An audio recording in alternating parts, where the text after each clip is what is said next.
The quiet town of Asheville, North Carolina, woke up to shocking news one spring morning. Janet Murphy, a 28-year-old secretary at the local police department, was found dead in her apartment. She hadn't been seen for days, and her absence worried those who knew her. Janet was known for being reliable and friendly, which made the discovery even harder to accept. Her death wasn't just tragic, it was horrifying. The scene in her apartment told a story of violence and desperation. The community was left reeling, and the police were under pressure to find answers. How could something so terrible happen to someone so well liked? And more importantly, who was responsible? What started as a murder investigation quickly became something much bigger. The more the detectives uncovered, the clearer it became that this was no ordinary crime. Behind the tragedy lay a tangled web of secrets, and at the center of it was a name no one expected: Captain Nathaniel Barnes. This wasn't just about finding a killer, it was about exposing truths that would forever change the city and its police force. Janet Murphy wasn't just another face in the crowd. She was well known in Asheville, especially among her colleagues at the police department, where she worked as a secretary. Her life might have seemed ordinary on the surface, but those who knew her described her as hardworking, dependable, and full of energy. She had a knack for making others feel comfortable, whether it was through her cheerful smile or her attention to detail. But behind her friendly personality was someone who had faced her share of struggles. Janet grew up in the foster care system, which taught her early on how to rely on herself. Her job at the police department wasn't just a paycheck, it was proof of how far she'd come. She was building a stable life, a future she could be proud of. So when Janet suddenly went missing, people noticed. She wasn't the type to disappear without telling anyone. For days, her absence raised concerns among her neighbors and coworkers. That concern turned into alarm when her neighbor, Mrs. Elaine Carter, called the police after noticing a strange smell coming from Janet's apartment. The discovery of her body sent shockwaves through the community, and questions about her life and final moments began to surface. When officers stepped into Janet Murphy's apartment, it was clear something terrible had happened. The normally tidy and welcoming space was a mess, as if a struggle had taken place. A coffee table was knocked over, cushions were scattered, and broken glass sparkled across the floor. But it was the trail of blood leading down the hallway that left no doubt this was the scene of a violent crime. In her bedroom, the detectives found Janet's body. The sight was haunting. Bruises on her face and neck showed the brutality she had endured. Her bedroom, like the rest of the apartment, was turned upside down, with drawers pulled out and clothes thrown everywhere. Whoever did this wasn't just trying to harm her, they were searching for something. The police quickly secured the crime scene and began collecting evidence.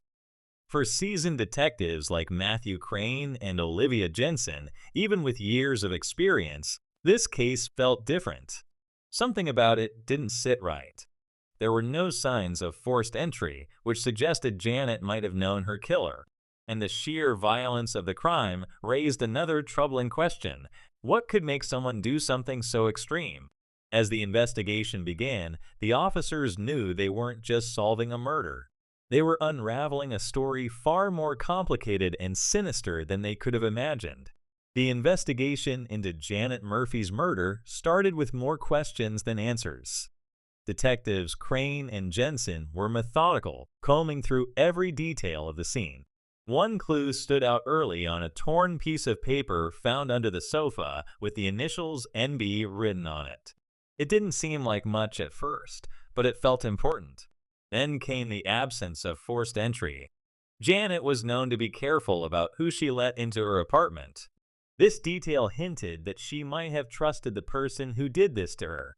The detectives couldn't ignore that possibility. As they dug deeper, Janet's personal life started to come into focus. Her estranged boyfriend became an early suspect. He had a reputation for being unpredictable, and neighbors recalled loud arguments between the two. But Crane and Jensen were experienced enough to know better than to jump to conclusions. The violence of the crime, combined with the disarray in the apartment, suggested something much more personal and perhaps more calculated. When the forensic team started their analysis, they found even more troubling details. A broken picture frame showed Janet with her colleagues, smiling at a department event. Standing just behind her was Captain Nathaniel Barnes, his hand resting casually on her shoulder. It was a seemingly innocent photo, but with the initials NB already on their radar, Barnes' connection couldn't be ignored.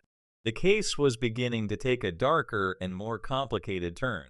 Janet's final days began to paint a troubling picture. As the detectives pieced together her recent movements, they learned she had been acting strangely in the weeks leading up to her death. Colleagues at the police department recalled her looking over her shoulder more than usual, clutching her bag tightly and appearing distracted during her shifts. It was clear that something or someone was weighing heavily on her mind. Neighbors reported similar observations.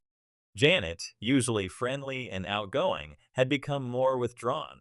One neighbor even mentioned seeing her startled by a car that seemed to follow her as she walked home one evening. She had also begun receiving strange phone calls late at night. Each time she picked up, there was only silence on the other end. Janet had shared little about her worries, but her actions spoke volumes. She had started locking her doors more frequently, double-checking them even during the day. She avoided discussing her personal life with coworkers and seemed unusually tense whenever Captain Nathaniel Barnes passed by her desk. The sense of fear she carried was becoming more apparent, even if she never voiced it aloud. The night before her death, Janet made a bold decision. She left a voicemail for Detective Olivia Jensen. While she didn't name anyone directly, her message hinted at corruption within the department. It was a desperate attempt to get the truth out, even if she was too scared to say it outright. Little did anyone know that message would become a critical piece of the puzzle in uncovering what really happened to Janet Murphy. Captain Nathaniel Barnes was a man who seemed untouchable. As one of the most respected officers in the Asheville Police Department, his reputation was spotless. He was admired for his leadership, his ability to solve difficult cases, and his charisma that could win over almost anyone. But as the detectives dug deeper, a different picture of Barnes began to emerge, one that stood in stark contrast to his polished public image. Behind closed doors, Barnes had been living a double life for years. He was deeply involved in an underground criminal network that dealt in illegal gambling, smuggling, and money laundering. His role wasn't minor. Either he was a key figure, using his position in the department to protect the group and derail investigations that came too close to uncovering their operations. In return, Barnes enjoyed financial rewards that funded his lavish lifestyle, from his luxury car to his spacious home. For years, he had managed to keep this hidden, presenting himself as a model officer while secretly pulling strings behind the scenes. But his carefully constructed facade began to crumble when Janet Murphy, doing what she thought was routine work, stumbled upon evidence that connected Barnes to illegal activities. It was a discovery she was never meant to make, and it set off a chain of events that would lead to her tragic death and Barnes' ultimate downfall. Janet Murphy wasn't the type to ignore a problem once she saw it. While working late one evening in February, she came across a series of records that didn't add up. Financial documents showed large sums of money being funneled through accounts tied to shell companies, and investigation logs hinted at cases being closed under suspicious circumstances. At first, she thought it might be a clerical error, but as she dug deeper, a pattern started to form. The more she looked, the more troubling it became. Over and over, she found the same initials NB connected to questionable cases. It didn't take long for her to realize that Captain Nathaniel Barnes, the department's shining star, was at the center of something much bigger than anyone could have guessed. Janet was horrified, but knew she couldn't confront Barnes directly. He was powerful, respected, and more than capable of silencing anyone who posed a threat. Instead, Janet decided to gather as much evidence as she could. She started copying documents, downloading files, and keeping detailed notes about everything she found.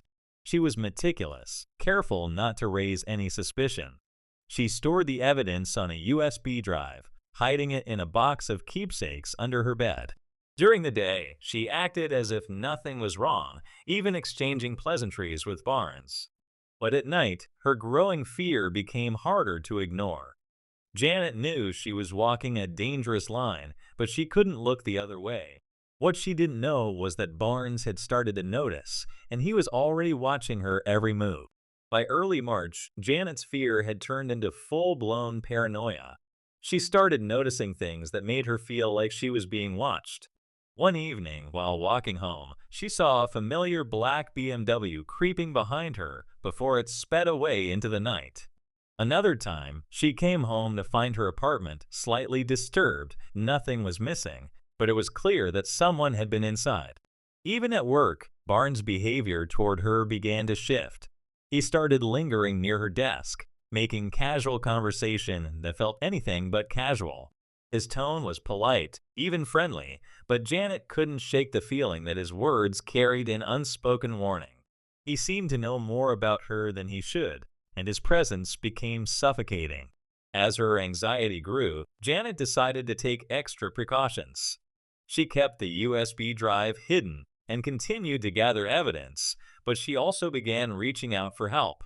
On March 10th, just days before her body would be discovered, Janet left a voicemail for Detective Olivia Jensen. She didn't name Barnes directly, but hinted at corruption within the department and urged Jensen to look into financial records. It was a risky move, but Janet knew she couldn't keep her secret much longer. That same night, Barnes showed up at her apartment unannounced. His presence confirmed her worst fears. He had been keeping tabs on her. What started as a tense conversation quickly escalated into a violent confrontation. By the end of the night, Janet's life was cut short, and Barnes thought he had erased all traces of his involvement. But he had underestimated her determination to expose the truth. Hidden in her apartment was the key to unraveling everything, a USB drive that Barnes never found.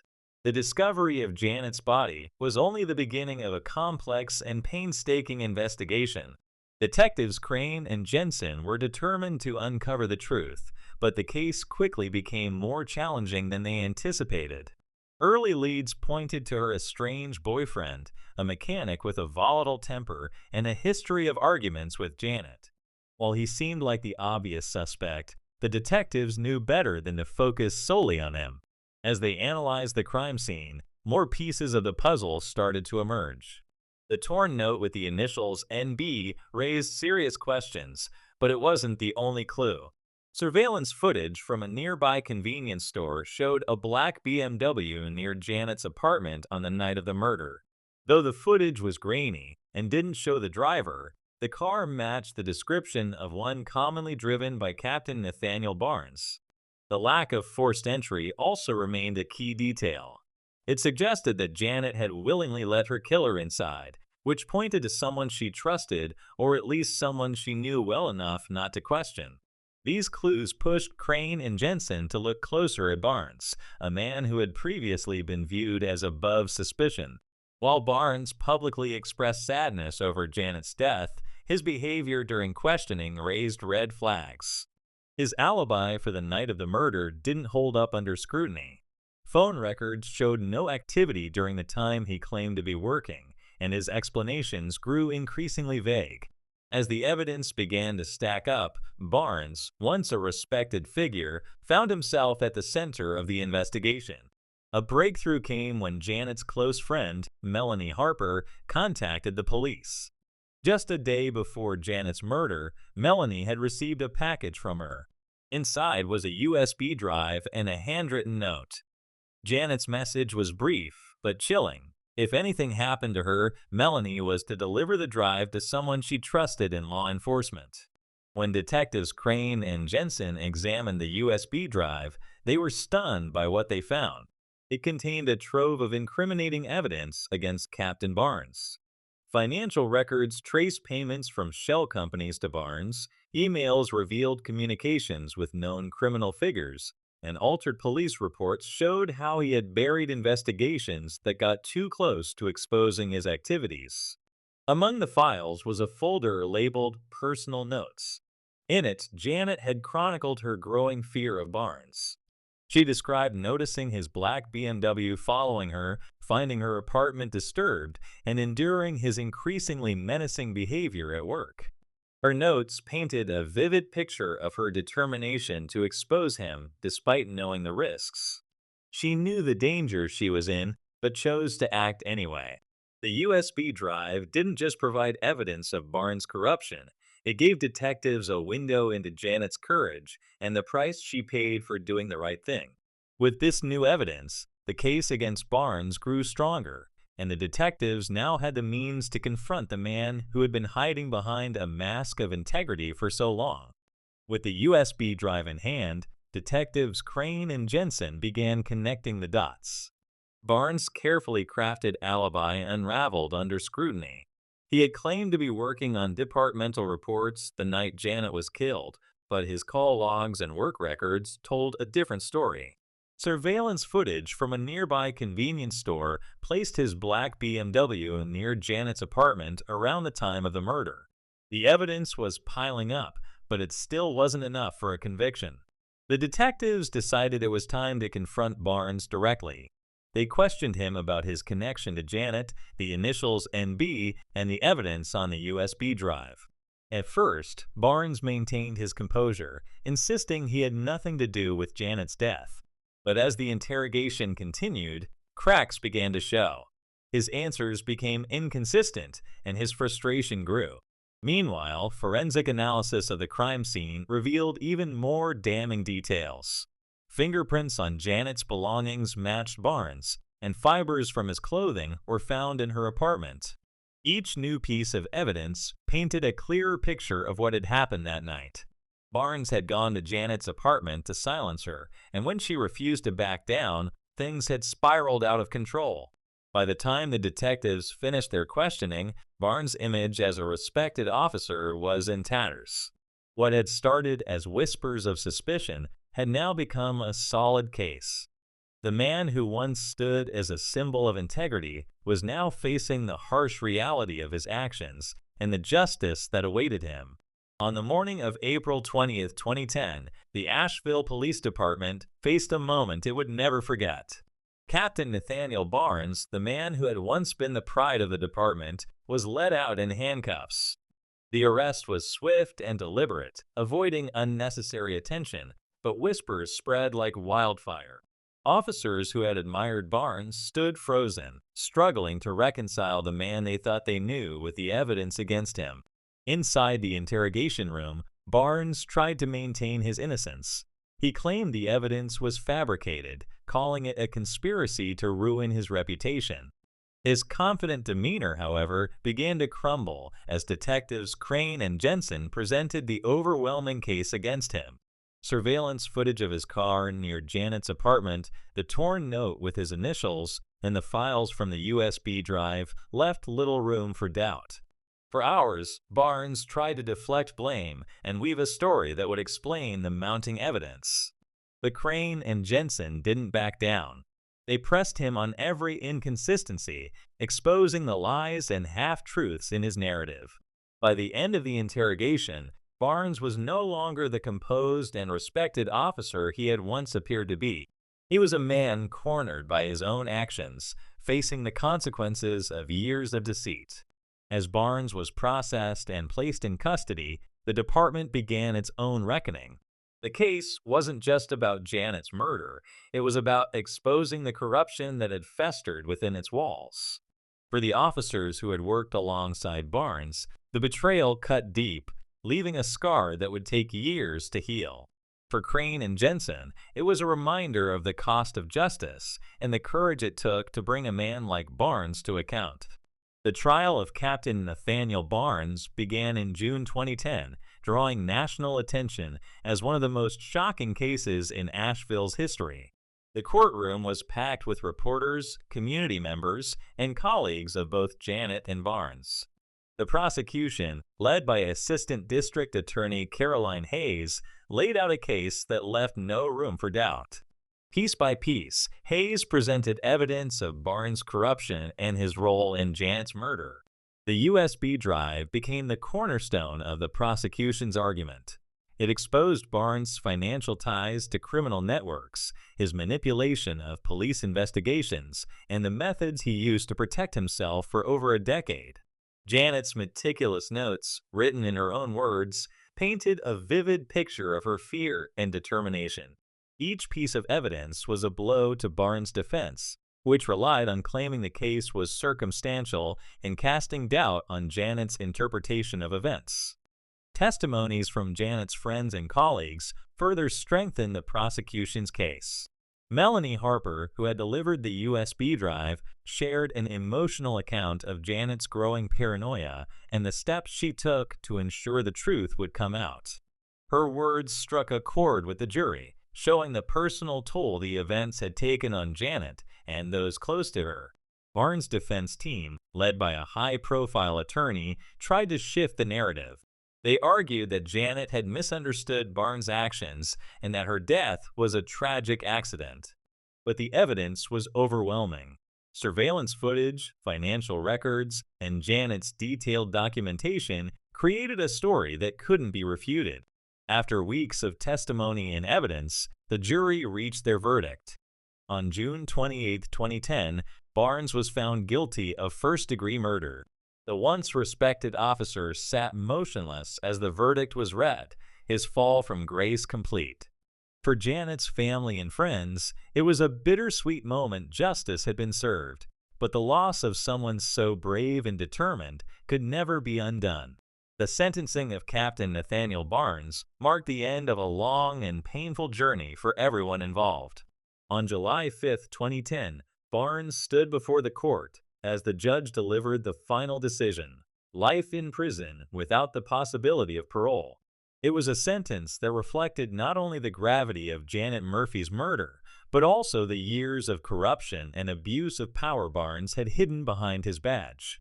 For the Asheville community, the sentencing was a turning point. Barnes's arrest and conviction exposed deep flaws within the police department, forcing a reckoning that had been long overdue. Several officers were investigated for their ties to Barnes' criminal activities, and the department underwent sweeping changes aimed at restoring public trust. The fallout served as a harsh reminder of how unchecked power can lead to devastating consequences. Janet's story became a symbol of courage in the face of fear. Despite the risks, she had chosen to stand up for what was right, ensuring that the truth would come to light even if she couldn't see it herself. Her bravery left a lasting impact on those who knew her and inspired others in the community to demand accountability. Detective Olivia Jensen, deeply affected by the case, vowed to honor Janet's memory by continuing the fight against corruption. For Janet's family and friends, the outcome brought a measure of peace, though the pain of losing her could never truly fade. Janet Murphy's name became etched into Asheville's history, not just as a victim, but as a hero who refused to let injustice prevail. The impact of Janet Murphy's case didn't end with the courtroom. Her story resonated far beyond Asheville, sparking national conversations about integrity, corruption, and the price of doing what's right. News outlets covered the case extensively, focusing not only on Barnes' crimes, but also on Janet's bravery in exposing them. She became a symbol of accountability and the importance of standing up against injustice, no matter the personal cost. Within the Asheville Police Department, the fallout was profound. New leadership implemented stricter oversight measures, aiming to rebuild trust with the community. Officers who had turned a blind eye to Barnes' actions faced investigations, and a renewed focus on transparency became a cornerstone of the department's efforts to move forward. For those closest to Janet, her legacy was deeply personal. Her friends and colleagues remembered her not just for her courage, but for her kindness and determination. Melanie Harper, who had delivered the USB drive that ultimately brought Barnes down, became an advocate for whistleblowers, sharing Janet's story to encourage others to speak out when they see wrongdoing. Janet's name was also honored in her community. A scholarship was established in her memory to support young women pursuing careers in law enforcement and public service. It served as a reminder of her dedication to doing what was right, even in the face of unimaginable danger. As time passed, the events surrounding Janet's death continued to serve as a warning against the dangers of unchecked power. Her story wasn't just about tragedy, it was about the strength of one person's determination to make a difference, even when the odds were against her. Janet's actions prove that truth, no matter how hidden, has a way of coming to light.